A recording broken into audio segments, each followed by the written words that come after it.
Saúdo a todos com a paz do Senhor. Vamos com nosso propósito 150 salmos em 150 dias. Não perca, logo após a leitura do salmo, uma reflexão. Deus tem uma palavra para o seu coração. Masquil de Asaf.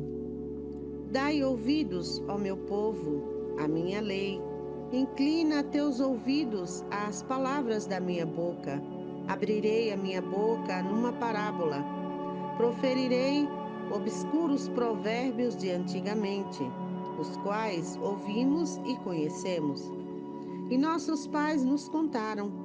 Nós não os esconderemos de seus filhos, mostrando à geração que está por vir os louvores do Senhor e a sua força, e as suas obras maravilhosas que ele fez.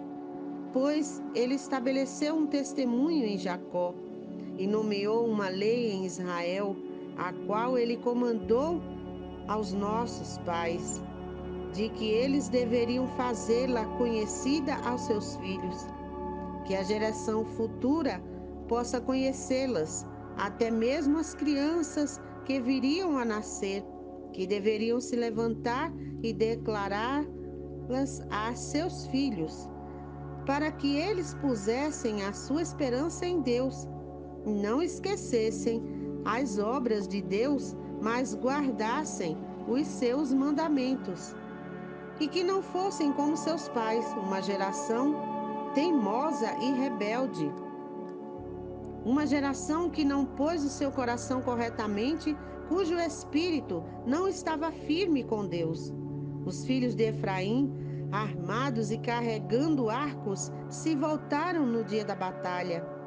Eles não mantiveram o pacto com Deus e se recusaram a andar na sua lei, e se esqueceram das suas obras e das suas maravilhas que havia lhes mostrado. Coisas maravilhosas fez ele à vista dos seus pais na terra do Egito, no campo de Zoan. Dividiu o mar e fez passar através, e fez as águas ficarem de pé como que amontoadas. Durante o dia também os guiou como uma nuvem, com uma nuvem toda a noite, com uma luz de fogo. Ele fendeu as rochas no deserto e deu-lhes bebida como de grandes profundidades. Ele também fez brotar riachos da rocha e fez as águas correrem como rios. E eles pecaram ainda mais contra ele, provocando o Altíssimo no deserto. E tentaram a Deus em seu coração, pedindo carne para o seu desejo. Sim, falaram contra Deus, disseram: pode Deus fornecer uma mesa no deserto? Eis que ele feriu a rocha de onde as águas jorravam e os riachos transbordaram.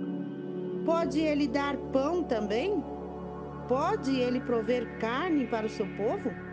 Portanto, o Senhor ouviu isto e ficou irado. Então um fogo se acendeu contra Jacó, e a raiva também veio contra Israel, porque eles não acreditaram em Deus e não confiaram na sua salvação. Embora ele tivesse ordenado as nuvens lá de cima e aberto as portas do céu, e choveu maná sobre eles para comerem, e lhes deu o trigo do céu. O homem comeu da comida dos anjos e lhes enviou alimento para que ficassem cheios. Ele fez um vento leste soprar no céu, e pelo seu poder ele trouxe o vento do sul.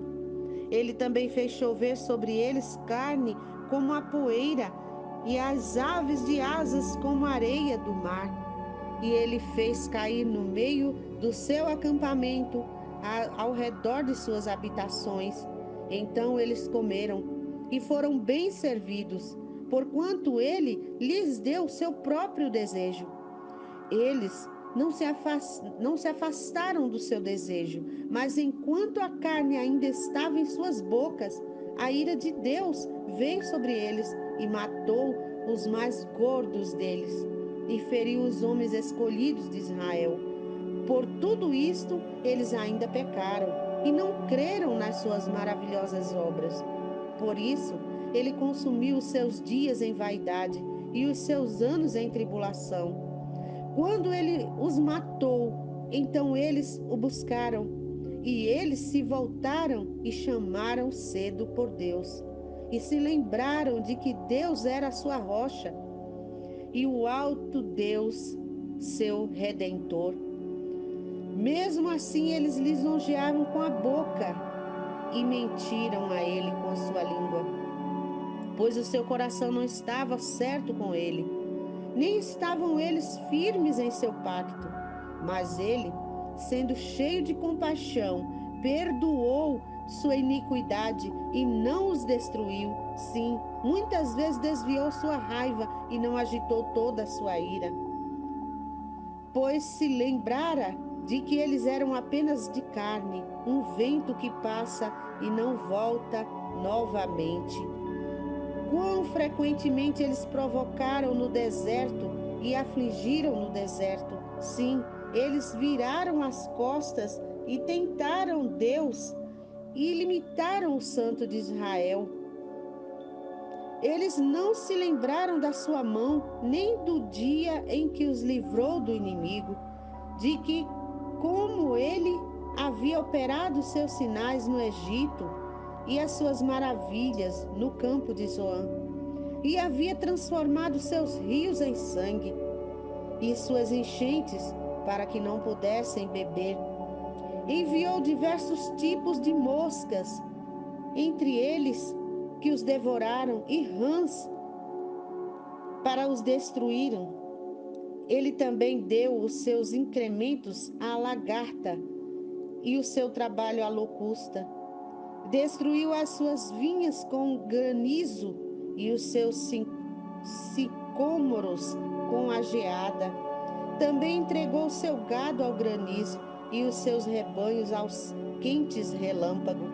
Lançou sobre eles a ferocidade de sua raiva, ira e indignação e tribulação, enviando anjos maus entre eles. Ele preparou um caminho para a sua raiva, não poupou a sua alma da morte, mas deu-lhes a vida para a peste, e feriu todos os primogênitos do Egito, o chefe da sua força nos tabernáculos de Cã. Todavia fez o seu próprio povo ir adiante como ovelhas e os guiou no deserto como um rebanho. E os guiou em segurança para que eles não temessem, mas o mar submergiu os seus inimigos e os trouxe para a fronteira do seu santuário, até o seu monte, que a sua mão direita havia adquirido. Também expulsou os pagãos diante deles e dividiu entre eles uma herança por linha, e fez as tribos de Israel habitarem em suas tendas. Contudo, eles tentaram e provocaram o Deus Altíssimo, e não guardaram os seus testemunhos, mas viraram as costas e agiram infielmente, como seus pais estavam virados como um arco enganoso, pois o provocaram a raiva com os seus lugares altos e o levaram ao ciúme com suas imagens esculpidas. Quando Deus ouviu isto, ficou irado e abominou Israel grandemente, tanto que ele abandonou o tabernáculo de Siló, a tenda que ele colocou entre os homens, entregou a sua força ao cativeiro e a sua glória nas mãos do inimigo. Ele também entregou o seu povo à espada e irou-se com a sua herança. O fogo consumiu os seus jovens e as suas donzelas, e não foram dadas em casamento. Seus sacerdotes caíram à espada, e as suas viúvas não lamentaram. Mas então, como quem acorda do sono, e como um homem poderoso que brada por causa do vinho, despertou o Senhor e feriu seus inimigos na parte de trás.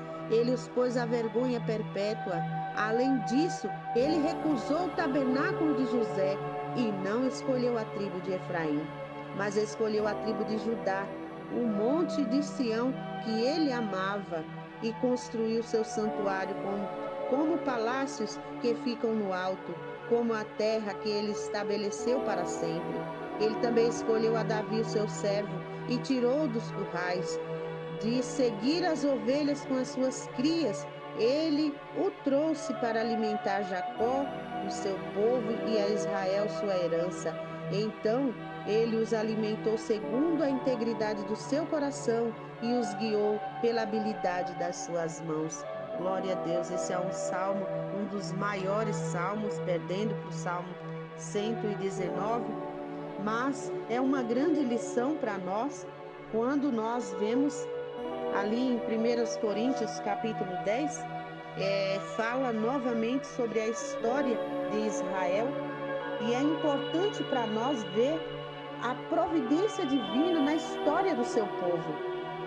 Nós sabemos que a história é importante porque nós, da geração hoje, podemos entender como viveram as gerações passadas. Mas esse salmo é um salmo de grande ensinamento para nós. Nós temos muitos exemplos com homens e mulheres na história que nos mostram a intervenção de Deus, que Deus não está alheio à sua criação, ao seu povo. Ele está sempre com a sua intervenção, levantando homens, levantando mulheres, levantando seres humanos para ajudar aos próprios seres humanos, para serem seus portadores. E é interessante para nós. A história de Israel mostra para nós exemplos de servos obedientes que obedeceram a Deus, ouviram a sua voz, tiveram comunhão com Ele e trabalharam na terra pelos propósitos de Deus. Mas também temos exemplos de pessoas rebeldes, pessoas de condutas a serem seguidas, mas também pessoas de condutas a serem evitadas. Porque quando a gente olha a história e vê que aqueles que agiram erradamente foram castigados severamente, nós vemos também que pessoas que seguiram a Deus foram muito abençoadas, que ouviram a sua voz, que obedeceram, que seguiram os seus estatutos. As obras de Deus são justas e são maravilhosas, mas ele revelou ao seu povo uma lei para os guiar. A gente vê no livro de Gênesis, Êxodo, Deus deu, no livro de Êxodo, Deus deu a Moisés as tábuas, os 10 mandamentos, e assim foram desenrolados muitas outras leis, que são as leis de instrução sociais, morais, matrimoniais, alimentares, todo um conjunto de ensinamentos que nós temos, que Deus, que criou o seu povo, criou a humanidade, criou todo o universo, a terra, com todas as maravilhas que temos à nossa disposição, deixou as instruções. Isso é maravilhoso de ver o cuidado de Deus. Mas o povo, o homem em si, nem sempre quis saber disso, O homem com seus atributos, porque o homem é criativo, o homem é cheio de maravilhosos atributos. Nós temos coisas grandiosas. Eu não me canso de admirar o ser humano, porque é um ser complexo, com muitas possibilidades.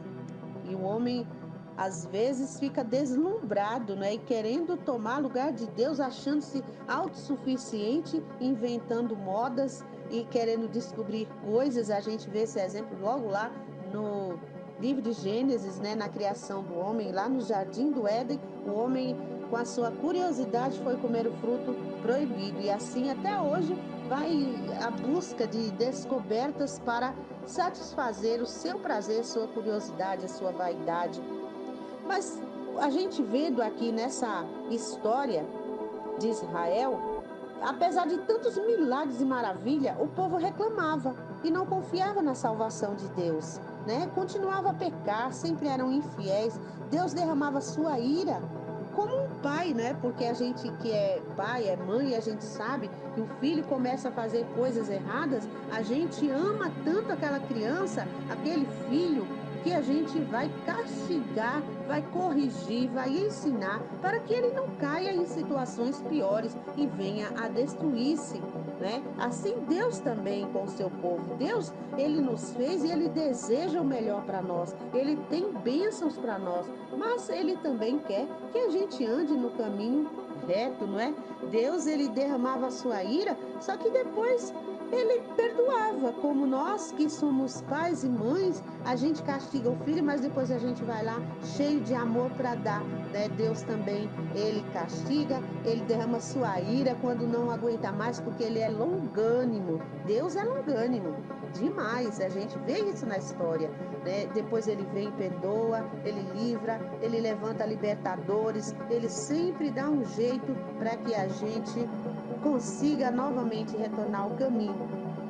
Esse salmo é uma exortação para que cada geração instrua a geração seguinte. No caso, os pais têm o dever de ensinar a seus filhos, né, que Deus é maravilhoso, mostrar os mandamentos, aquilo que é certo, aquilo que é errado, mostrar a soberania de Deus, que Deus está acima de tudo e que nós somos dependentes dele.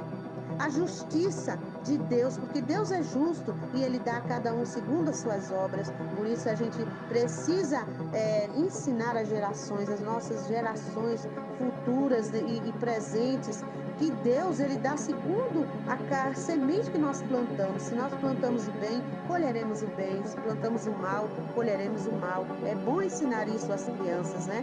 E que a fidelidade de Deus se estende de geração em geração. Deus não era só no tempo que foi escrita a Bíblia, da história passada. Não, Deus é hoje, sempre, Deus é eternamente, né?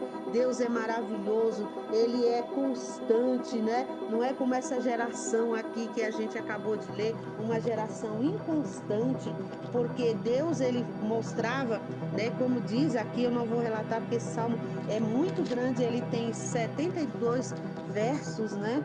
E aí mais fala sobre quando ele cuidou do povo, conduziu pelo Egito, libertou o povo, na verdade, do Egito, com 400 anos de servidão lá, né, para os faraós, mas Deus enviou Moisés ali para libertar o povo, abriu o mar vermelho, colocou as águas como um montão, para que eles passassem a pés enxutos e depois fechou o mar, consumindo ali os seus inimigos que queriam devorá-los, destruí-los. E depois Deus fez tantas outras maravilhas e cuidou deles no tempo que eles caminhavam pelo deserto, depois da fuga do Egito.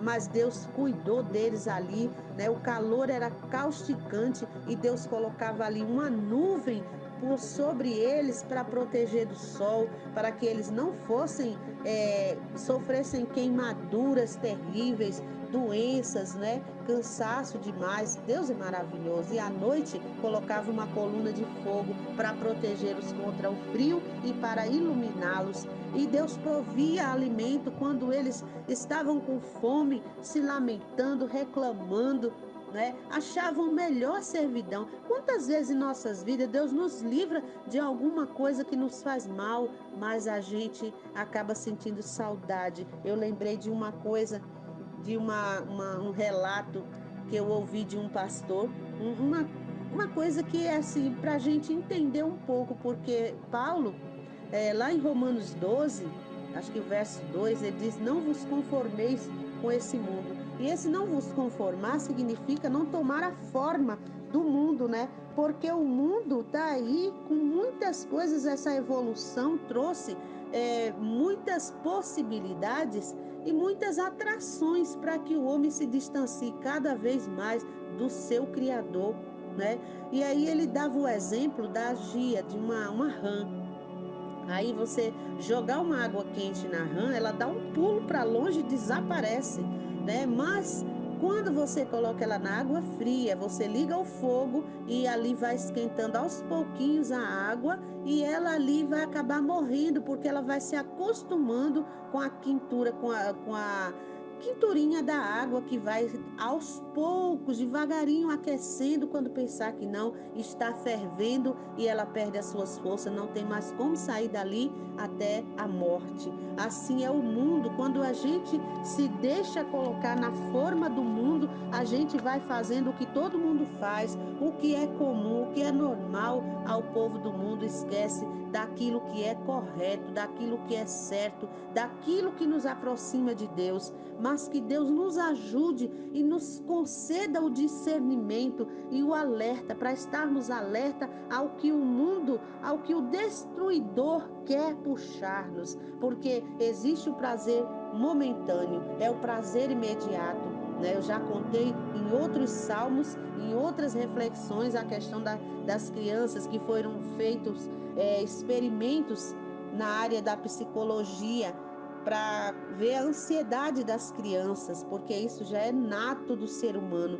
E foi dado um bombom a cada criança em uma mesinha e uma sala. E ali foi prometido: quem quiser pode comer, já é seu. Mas se alguém resistir a não comer esse chocolate e voltar, quando eu voltar, vai ganhar mais 5 chocolates. Então, algumas crianças não aguentavam, não resistiam e devoravam rapidamente aquele chocolate e depois passa rápido aquele prazer. Outras crianças tiravam o seu foco, olhavam para os lados, olhavam para o chão, olhavam para o teto e conseguiram esperar aquela pessoa voltar e ganharam uma mão cheia de bombons. Então, aqueles que não conseguiram esperar olhavam frustrados, porque nós precisamos ter uma grande vontade de fazer força. Eu sempre digo, não é força de vontade que as pessoas precisam ter, precisa ter vontade de fazer força para se controlar, ter um autocontrole. E autocontrole é isso, é entender o que pode me dar um prazer imediato agora, mas pode trazer consequências ruins depois. E a vida é feita de escolhas. A gente escolhe hoje um prazer, uma coisa momentânea, mas traz uma consequência ruim a longo prazo. No entanto, a gente pode se abster hoje de coisas, prazeres repentinos e imediatos, para que a gente tenha algo mais prazeroso a longo prazo. Então, é uma lição muito importante para nós. Eu quero dizer com isso, nós aprendemos com esse salmo que a insistência de Deus é maravilhosa. Ele não desiste daqueles que ele criou, ele não desiste da sua criação, ele não desiste de mim, ele não desiste de você. Ainda que nós somos infiéis, nós somos ingratos muitas vezes, porque assim como essa geração que nós relatamos, que é o povo de Israel, o povo de antigamente, o povo de Abraão, de Isaac, de Jacó, nós vimos que era uma geração inconstante, estavam alegres com os milagres, porque eles viam os milagres de Deus de forma intensa, maravilhosa, sobrenatural, ali a olhos nus, e eles ficavam alegres e agradecidos, mas rapidamente eles davam lugar à sua incredulidade. Era um povo de dura cerviz, que não se curvava diante de Deus, estava sempre achando que poderia ser autossuficiente, Mas tudo nessa vida é muito sutil. A gente precisa entender que a incredulidade, ela vem sutilmente, mas a gente começa a reclamar, começa a fazer coisas esquecendo daquilo que Deus fez de bom para nós, mas que nós possamos estar sempre lembrando a nossa alma, lembrando o nosso espírito, lembrando a nossa consciência, agradecendo a Ele e confiando que assim como Ele fez tantas maravilhas, Ele faz e fará sempre. E vamos repassar isso para os nossos descendentes, para as gerações futuras, para todo mundo que a gente puder falar das grandezas de Deus e que Ele é um Deus soberano, magnífico, maravilhoso, que vale a pena esperar e confiar nele, glorificar, louvar, reconhecer, Nós vemos em Isaías 41:10, não temas porque eu sou contigo, não te assombres porque eu sou teu Deus, eu te esforço, te ajudo e te sustento com a destra da minha justiça. Nós passamos por dificuldades sim, mas temos um Deus maravilhoso que nos esforça, que nos ajuda, que nos sustenta, porque a destra da sua justiça é fiel. No Salmo 55, Aliás, no Salmo 9 e o verso 9 e 10, rapidamente para a gente encerrar. O Senhor é também alto refúgio para o oprimido, refúgio nas horas de tribulação. Em ti, pois, confiam os que conhecem o teu nome, porque tu, Senhor, não desampara os que te buscam. Louvado seja Deus, podemos buscar ao Senhor, porque Ele está pronto a nos ajudar. O Senhor é poderoso. Ainda rapidamente no Salmo 55 e o 22. Confia os teus cuidados ao Senhor e Ele te susterá. Jamais permitirá que o justo seja abalado. Isso já está dizendo que é aquele que procura andar segundo a justiça de Deus, fazer o que é justo, fazer o que é reto, fazer o que é verdadeiro, o que é para o bem, não é? Porque lá em Romanos 8:28 a gente já falou nisso em outros salmos e a gente continua falando. Tudo concorre para o bem daqueles que amam a Deus, daqueles que Ele chamou segundo o seu propósito. Deus tem um propósito na minha vida, Deus tem um propósito na sua vida e os propósitos dele são maravilhosos. Todo o caminho de Deus é perfeito.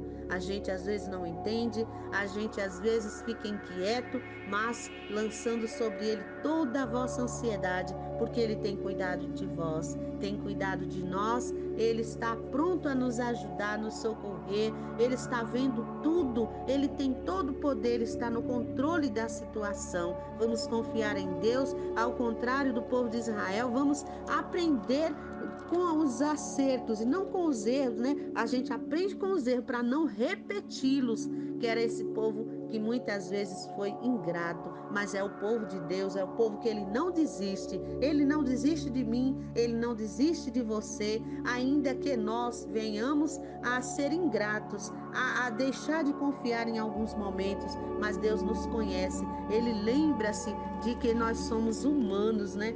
Ele lembra que a gente é apenas carne, como disse aqui em algum dos versículos que eu não vou citar, porque já está bem extenso esse vídeo, mas que Deus nos ajude a estar aptos a receber as bênçãos de Deus e que a gente seja bênção também na vida das pessoas, porque Deus não tem plano só para a minha vida.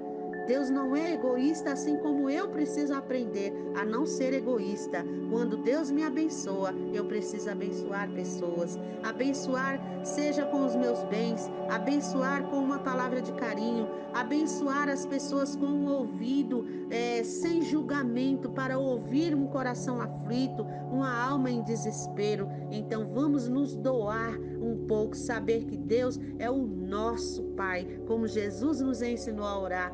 Pai nosso que estás no céu, Ele é meu Pai, Ele é teu Pai, Ele é o nosso Pai. Então que as bênçãos de Deus recaiam sobre todos nós. Um beijo no seu coração.